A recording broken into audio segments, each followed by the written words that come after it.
day you wake up and realize your ambition has become to design a better world.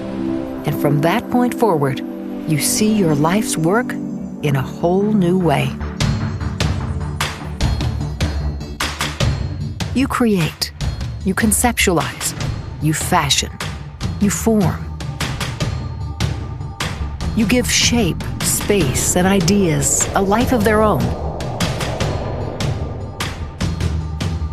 You design, model, and visualize. And with the cloud, you simulate.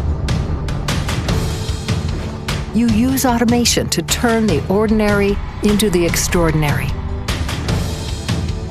You communicate, analyze, and share, and you collaborate with others, engineers, architects, designers, and builders, working together in the cloud. You optimize, plan, and fabricate, and then you build. You build the world that you imagine. You realize all of this in Revit.